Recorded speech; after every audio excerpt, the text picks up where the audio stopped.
Hi everyone, welcome to Dave's Bonsai. On today's episode, a special package came in the mail, and we're going to dig into it.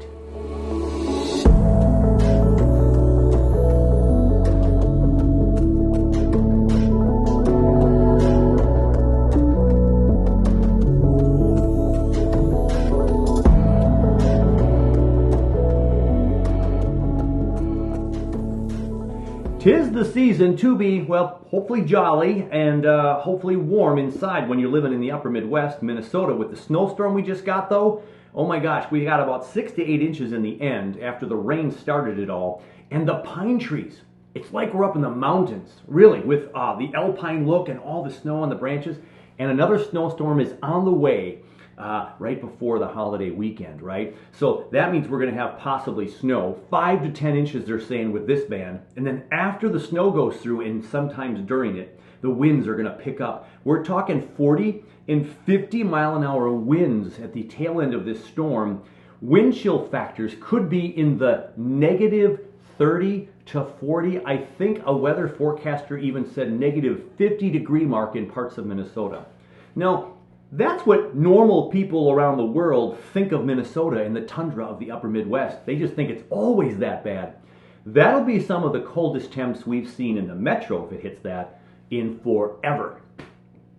It's a winter wonderland. So we've got our white Christmas with a lot of us up here in the upper Midwest like that. But boy, this cold, we're going to be bearing down. There's going to be a day in the next couple of days where I don't think anybody is going to leave their homes. And we don't like it any more than the next person. But it's pretty rare. We just don't see it that much anymore. I got a package in the mail, but before I dig into that, I know I have some preparation to do. So they're staying cold in the garage right now. Not too cold, but cold. And we got to fix some stuff up here. So I got all this stuff in front of me, and what are we going to do? Well, I've got some liner, or some drainage screens.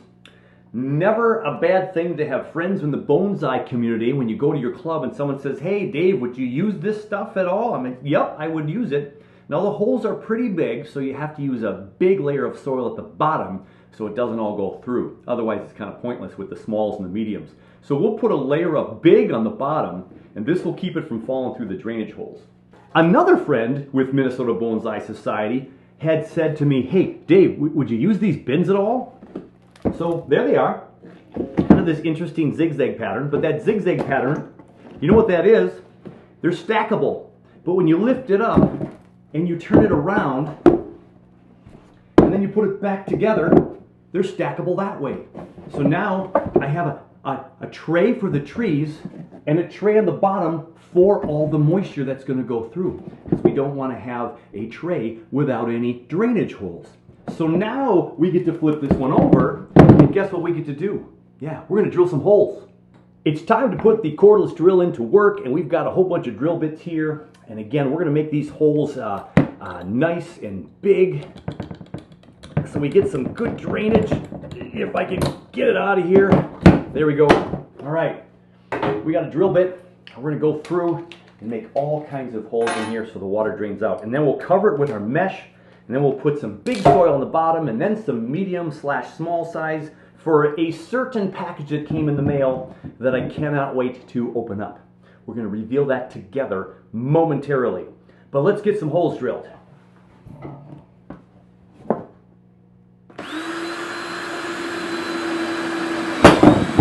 Oh, that was a little bit loud. Did you hear that pop, everybody? Yeah, we got a little bit of crack in there, so I have to be careful. So you know what I'm going to do? I'm going to do it the safe way. So I'm going to turn this around, and we're going to place it on some wood. So the wood will hold this pretty steady, and it won't be so wobbly, which will make these want to crack, because this is just some plastic that's going to shift around. So if I go like this and put it on some wood, when I puncture through, it won't be so inclined to crack. I need some wood. There you go. I have some wide pieces of wood here that I can slip under here and keep this relatively level. And we're going to go ahead and we're going to drill some holes into the wood.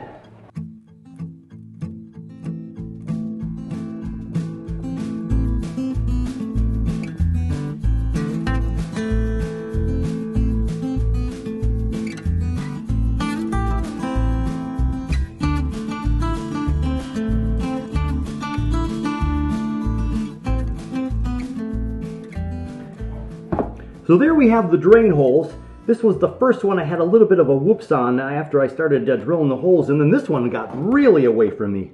Look at that here. Yeah, that just all of a sudden caught the drill bit. I was going just a little bit too fast on this one, and boom! So I got a couple here that oh my gosh. But the rest of them all look pretty good. We've got some nice drain holes in there, and so that's going to provide some nice drainage for the trees that I'm going to be putting in here. We obviously are putting trees in here if we're talking about drain holes and getting a pot ready.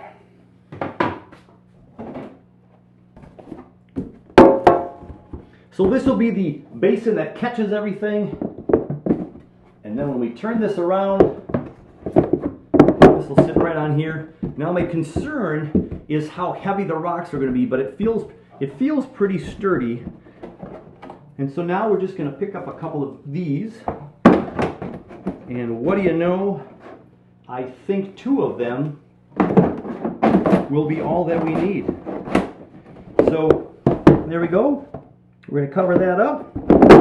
We're going to cut just ever so a little bit off of those and put the rest aside, and we'll be in good shape. There we have the 2 drainage screens all set the right size. We can put some bigs in here and we will be set to go.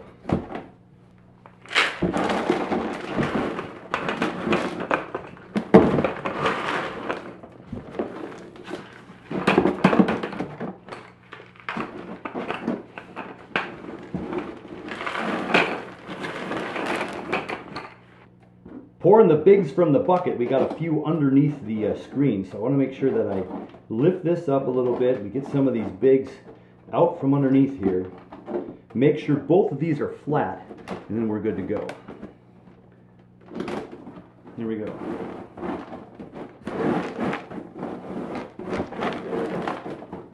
And we can spread out the bigs. And so the big is going to allow for some really good drainage at the bottom level.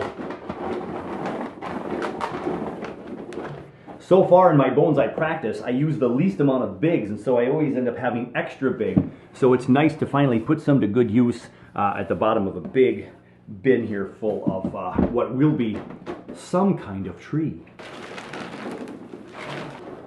Now this is some recycled bonsai soil that was not used for very long. It wasn't broken down hardly at all. I was able to wash it out a couple of times late summer and fall, and it's been in my garage waiting for a project like this.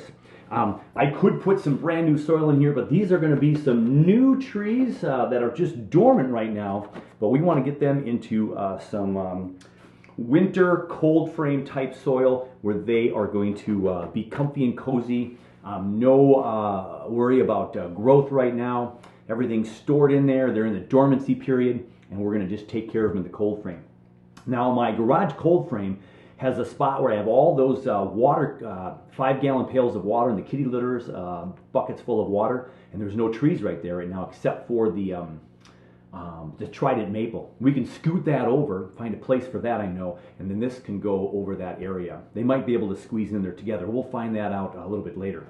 But for right now, we've got some soil in here about an inch thick or so all the way through. I'm going to have my other soil ready to go here in a moment. Let's go get the box and see what in the world we're getting ourselves into. Here we go. We are ready to reveal. I have not opened this up prior to live, well, pre-recorded, live on camera opening this up. Can you see the logo on there? Bonsai.com. Yeah, Eric over at Bonsai.com. A lot of great videos on YouTube. I watch Bonsai quite often. So thanks to Eric for giving me some pointers on, hey, should I ship these to Minnesota right now with those great prices you just offered? And he said, yeah, sure. Just get them in a little bit of soil, get them in your cold frame, and just protect them all winter long. And then in the spring, these bare-rooted trees will be just fine. What are they? Oh, let's cut them open. All right, so we're cutting through the logo tape. They have logo packing tape. Way to go, Eric. Woohoo! So, some of you who have seen this online already might know exactly what's going on here. So we open up the box, and there we have some peanuts. Oh, there's a couple other things right there. Oh, thanks, Eric. What's that? That looks like a sticker of sorts. of a lovely tree, perhaps the very tree that I will have one day, or somebody will, or we all will. Very nice there. A nice decal there. We'll have to put that somewhere. And then right here, it's the most wonderful time of the year, and you are the most wonderful part of our business. Thanks, Eric. So be of good cheer. Subscribe to the U channel. Done that. Sign up for our newsletter. Checked. Follow us on Instagram. Bonsai Online. Check. I've already done all those, Eric. We're good to go. Friends, come to call. Send us a note. Tag us on Instagram. When loved ones are near, send the gift of bonsai. We have gift cards. So there is one of Eric's trees from bonsai.com in their lovely nursery out there in the San Francisco area. So thank you to Eric and Bonsai. This is my first order from them, but I've heard nothing but good things from my friends in the bonsai world.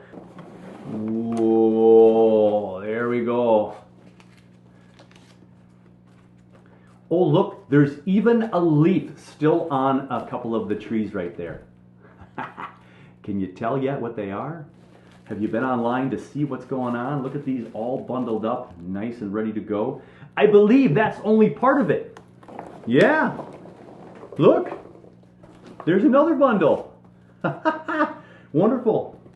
Always look at the bottom of your gifts and boxes during the holiday season. You never know what's going to be at the bottom. Like more trees. Absolutely phenomenal. Look at that bunch. Ooh, I see a couple of thick ones in there. I see more branches. Here we go. There's some more. All right. And there's another clump. Now, if I'm still doing okay with my math, that's 4 clumps of 25 trees because I ordered 100 of them. So no more extra surprises from Bonsai. They came at the top of the package with the sticker and the beautiful card. And here we go. We have ourselves 4 bunches of 25 2-year-old bare-rooted Zelkovas. Yes, the Japanese elm tree, Zelkova. Now I have a Chinese elm. It's the one that's kind of a root, or the branch, the trunk leaning on a rock now. And I love it. And this is very similar in look to a Chinese elm. It's the Japanese elm. It's also called the gray bark elm. And this is a tree that can get 30 meters high. This one can get up there at 100 feet. My bonsai won't be that big. But what my goal is to, of course, have some of these to do some Zelkova forest plantings. I'm really excited about that. And then also, of course, in my bonsai acres, hopefully offering up some great opportunities for people to get some great trees. I get the first picks, which is, we're going to see. Look, I got a really big thick one right there. Here's one, a thick one right there. A couple of thick ones in this one, and a couple in that one. So we have 100 trees. Now the question is, will 100 trees fit in that? Good news. At first glance, they all fit in here. Of course, they're all bundled up incredibly tight. So let's take them out of the wrap and do it the real way. I asked my stepfather if he would accept a shipment of trees for me because we were getting into some cold weather sooner rather than later. And I also wanted to get these before the massive holiday rush. And lo and behold, Eric was right. They got here in about 3 or 4 days. So that was really wonderful. So I appreciate the expedited service. They're just doing what they always do. They ship it priority, and you're going to get your trees awfully soon. So I had my stepfather look out for them, though, because I didn't want them to be left on my porch, like, say, at 8 o'clock this morning, and then I got home at about 4:30. That would have been, the trees would have been frozen solid because the high today was about 14 degrees. Yeah, we don't want these to be out in 14 degrees. Now, we run the risk, of course, with shipping that they're going to get awfully cold as well. These are bundled up super, super nice, double layer plastic with the peanuts in a box, in a delivery truck. I hope they never got too cold. These are trees that do have to go into a dormancy period, and they're trees that are going to be coming to life after a cold frame visit, right? We've got to keep in cold frames in Minnesota.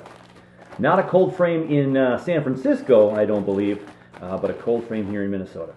So here we go. We got these stuffed in this bag. We're getting the first. There we go. There is round number 1 with our trees. Look at that. Now, I could just plant these like right there, and there's a forest right now. Isn't that kind of cool?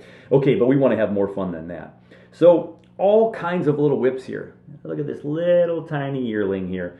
So we're going to kind of separate these out a little bit so we have some decisions to make in the spring. So we'll start getting those into the pot in just a moment.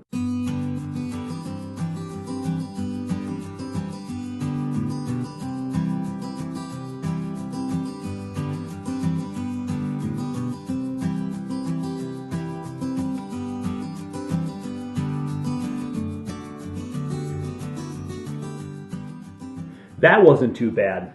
All those came out of there super nice. This is kind of like Christmas. It's actually almost better than Christmas because here's the thing. It's the gift that keeps on giving. I have less anticipation now of what came because I knew what was coming. It's the first time I got to actually put my eyes on the trees, which is super exciting. Kind of like my Siberian elms with the forests I've made with those. So you can check out that on that playlist, my Siberian elms. I have 3 or 4 forests of those. There's a playlist with that. And these are going to become some forests as well for me. And again, hopefully spread the wealth around a little bit. So the glory about this holiday gift for me is that it's a gift that keeps on giving because they're going to be in my cold frame. And now I can live in anticipation of what's going to be in the spring. And what am I going to do with these? And what are they going to look like? What kind of forests am I going to make? Am I going to make a couple of 5s? Am I going to make a 11, maybe a 21 tree forest? My first really big forest? That I'm super pumped about. I just hope I have a big enough pot. I'll have to get some trays between now and spring to take care of that. So let's go ahead and put these in the new temporary house for these guys. And so we can get them ready to go back out into the garage and not get too cozy warm here in my plant room. So I know these are all going to fit because I could just put them in clumps, right? Just like this and put them in here. But I am going to separate them just a little bit. There's a nice big tree right there. Look at all that. Look at that root pattern there. Nice. Okay, now I'm not going to mess with these at all. These are just going to go in here as is. They're just going to be in this home to keep them comfortable. And then we're going to go ahead and do this stuff in the spring. All right. So if I go ahead and shimmy these down into the rocks a little bit, these bigger ones. All right, we want to be careful not to damage some of the roots. There we go. Okay, and again, these aren't going to be fancy. I'm just going to lay them in here because again, we have 100 of these, right? So here's the first 25.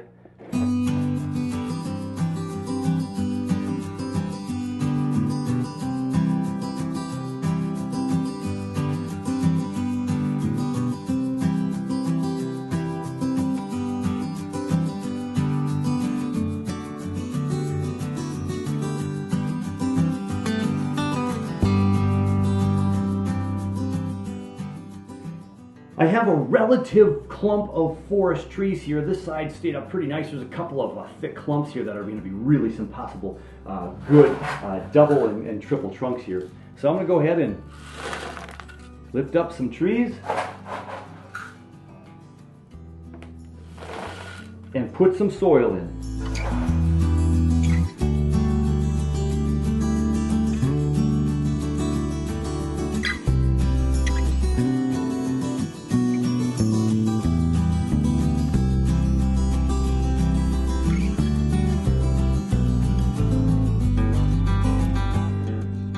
The bigs are on the bottom layer, and I have some medium on the middle layer, but the rest of my medium soil mix is frozen solid. I don't want to shock these roots, so we're going to go with my pumice that I have.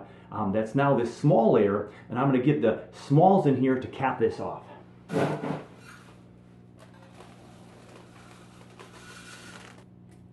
Pumice is a really good substrate for Yamadoris. A lot of people who collect trees out in the wild, myself included, have brought their trees back and put them in almost 100%, if not 100% pumice. So pumice does a good job keeping us with a good draining soil, but also holds on to some moisture as well. But not too much. This is going to again be in the cold frame. We are not in the middle of a growing season, so we won't be watering this thing all the time. but we're going to definitely want to keep things moist. I just watched an episode of Ryan Neal, Bonsai Mirai, talking about the winter care. And one thing he was talking about too, that, you know, people in the past, maybe not so much anymore, because this was a video he put out a couple years back with the BSOP series. And a lot of people either don't think about it maybe in the beginning, or learn later on that this is how you have to kind of approach this. But we have to continue to water our trees in the winter. We can't just leave them alone, because there's activity. And that was good for me to read here. And it's not that our roots, or excuse me, it's not that our trees are growing super fast by any stretch. They're surviving because of their winter storage. They've had all this storage of starches and sugars, and they're storing all their energy, but the tree is not sitting there complete. When we say dormant, I think we get the misconception, or the idea that these trees are no longer doing anything. And there's still some cellular movement Ryan talks about. And so we have to kind of be cognizant of that, right? And so you always have to remember that we got to water some of these trees more often than others based on our storage. So if you have a greenhouse or you have a cold frame like I do, you have to make sure that these trees are not going to dry out in any way, shape, or form, because if they do, you take them out in the springtime, and then all of a sudden you got this, how come they're not growing? Because you let them get too dry in the cold frame and they perished, right? They just couldn't survive on what little water you were giving them. Okay, so look at that. We've got a whole boatload of trees, somewhere around 100. Every time I've ordered trees, there's always been a few sprigs in there. There's a couple of branches over here that are super tiny. Maybe those are the extra ones that kind of pop in. But the trees are looking good. Again, this is a Zelkova. This is going to be for Zelkova forests. This is a massive forest. This is a huge forest. I have a couple of roots that are still a little bit exposed. So I want to make sure I tuck those in. Get that one tucked in way down there and get some soil over there. This one's exposed as well. So we'll take care of some of those. This tree right here has a little bit of exposed roots. Also right in here. So we want to get those covered up and protected. Right there. And this is a good sized soil to keep things a little moisture at first. And then it's going to drain at the bottom because of that bottom layer. So you can see some of my bigger trees in the back. This was a big clump right here. There's a twin right here that I think has grown pretty much together. We'll see when we pull it out in the spring. I don't want to mess with it too much right now. One of the things you can keep in mind when you're getting plantings in there, and cuttings in particular, is plant them at different angles. Let them start growing up to the sun when they grow. Now this won't stay this way for the spring, and it won't really matter, but just as a tip in the future for you, when you're putting trees in from cuttings, put them in at all different angles and let them grow up towards the sun and wiggle around and get some of that natural movement just from how you placed them in the pot. They might become a natural cascade. They could become a natural, I guess, more slant style. And you probably can't see this one over here, but there's a really twisty little trunk over in that little guy. That one's going to be possibly a fun one. Super exciting. This one's already slanted right here, but I can leave it that way right now, right? Just leave it that way. Now, I've got to get some water and check out the drainage of this thing.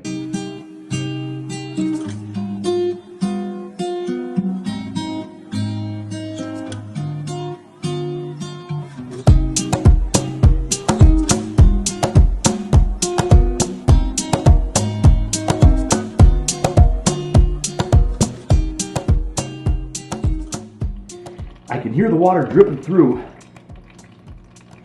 into the bottom tray. Yep, sounds like that's working really, really well. Now, when I lift this up for the first time, I have to be careful. I don't want that bottom to just give way. That feels pretty good. Let me see if I can lift it this way. Yep, I can lift it that way. And not even that much water. You can hear that dripping, but there's not a whole lot of water. I just put a half a gallon of water in this whole pot, and only about a cup has fallen through to the bottom. It's still gonna leak, right? But that means we're gonna need some more water. So that's round one. Let's get some more.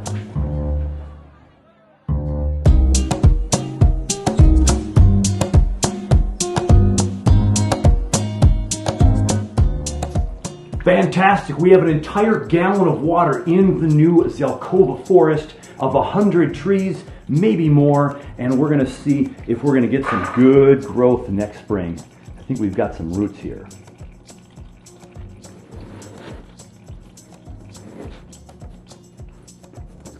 There we go. All right, stop dripping. Let me see if I can lift it. Oh, that's much heavier. There's more water in there now, but still only a couple of cups of water in the bottom tray. So that's amazing. I still have to carry this upstairs out into the garage, and I think we're in the single digits out now. Which reminds me, somebody commented from a different part of the world and said, hey Dave, next time you do an episode where you're talking temperature, can you give us the Celsius conversions? Yeah, I'm not very good at that, but I'm going to work on that. So I'm going to see if I can give you Celsius. Now, we're going to have tomorrow only a high of 5 degrees Fahrenheit, which is really close to our zero, which is 32 below the freezing point, but I don't know how cold that is in Celsius. It's definitely in the negative territory. I just don't know how far, but I, of course, will pop it on the screen because I'll have done my research before we put this thing to bed. We have our Zelkovas. I am beyond excited. This is like Christmas morning early for me. Now, I have to go outside. I have to go out in the cold, bundle up a little bit, and make room for this guy out on those 5-gallon pails I have so we can water this thing. And what'll be nice is I can set this right on top of that and hopefully make some room for my trident maple off to the side, and hopefully the trees will be loving life. So, let's go out to the garage and check out that situation. It's chilly outside, so I had to prepare the cold frame to bring in the plants because it is kind of heavy now with some of that water on there. So what I'm going to do, I'm going to go grab the plants and bring them on out here. Don't have much room to move around, so my plants here will check in a moment. Right down here to my right is going to be the cat water jugs. We're going to put it right on there, see how it fits, and then see if we can get the trident maple back in here. I think there's maybe even room up here if it's not too tall, or we'll move one of these and put it down there. But let's go get the huge forest of Zelkovas and see if we can squeeze it in here.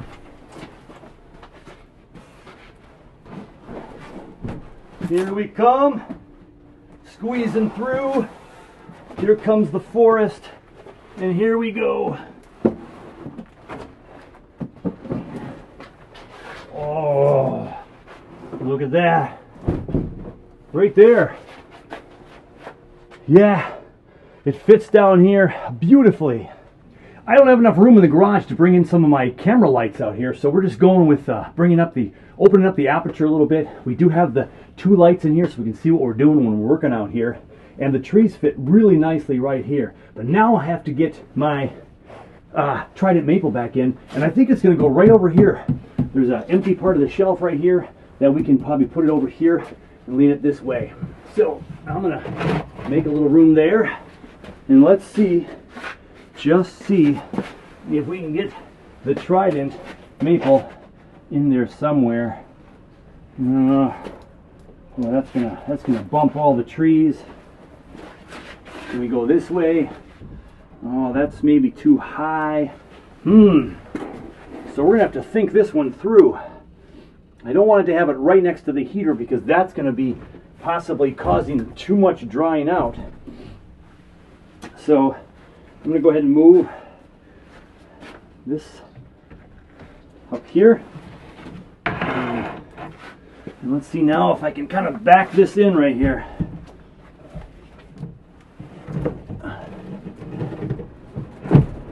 Yeah, there we go. Okay. So the trident maple, the tall branch, fits right up here through the crack. The 2 lower ones are going to be just fine where they are. This big one here, I might be able to get that through the crack as well if I move it over a little bit. No, but I can't move it over. It's got to stand right there. Here we go.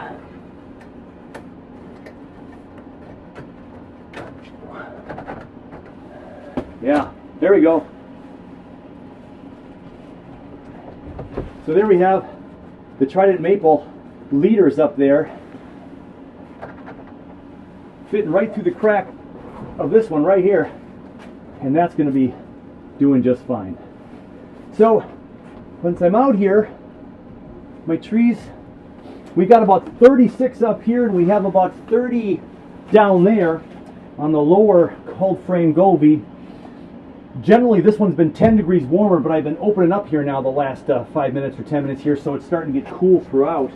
But we have the trees where they need to be. We got the Trident maple in there. I watered the bottom ones because they were feeling a little bit dry. I watered the Trident maple before I started shooting, and I just got to check all my trees. I'm out here. We want to check these trees and make sure they're okay. We have a cold spell coming out, so some of this might get really cold. Yeah, we got a little bit of dryness on that top. So since we're out here, let's go ahead and give it a squirt. So the nice thing about having your cold frame with lots of places to move is you can reach all the trees. I'll give these a good water down for now. A couple of these back here weren't quite as dry.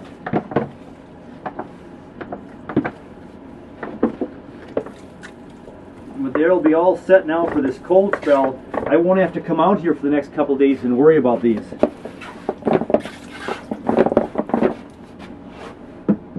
Okay, but it is cold out here, so let's go put this back to bed. We'll turn off the lights and we'll head inside and we'll finish this up downstairs in the plant room. We interrupt this program to bring you breaking news from the Weather Channel. Winter Storm Elliott is cranking into high gear. Is this a thing? Did I hear that right? Are they starting to name winter storms now? So Minnesota got 6 to 18 inches of snow depending upon where you live with this last system. I got 5 to 10 in my backyard, but now it's cold. Woke up this morning, -10 with a wind chill of 30 below. Yeah, in the metro, not way up north. Now after the Celsius to Fahrenheit converter in place, that's about feeling like 34 degrees Celsius. In a word, frigid. I managed to get a few photos of the beautiful snow, but my hands could only take a few minutes. I had to put the camera away and take the shovel back out. I cleared my path to the cold frame, cleared up the area around the cold frame, and that was it. I was done shoveling for the morning. Time to go back inside where it's warm.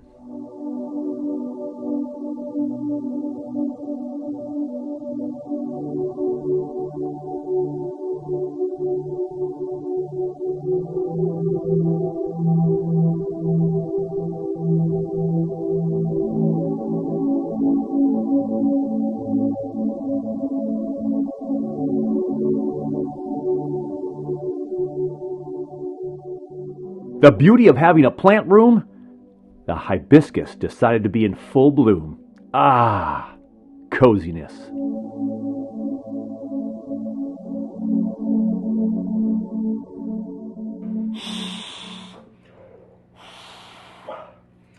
Cold fingers and all, I could do that again right now with 100 more Zelkovas. So the Japanese elm tree, yeah, the gray bark elm, a forest, a mega forest of 100 trees now in the cold frame, ready for a long winter's nap. We'll check that once a week. And this is like Christmas again, or any holiday that you're celebrating with family and friends and gifts and the get-togethers and the food, all the anticipation and excitement. And then, of course, it's over just like that. It's kind of how I'm feeling right now.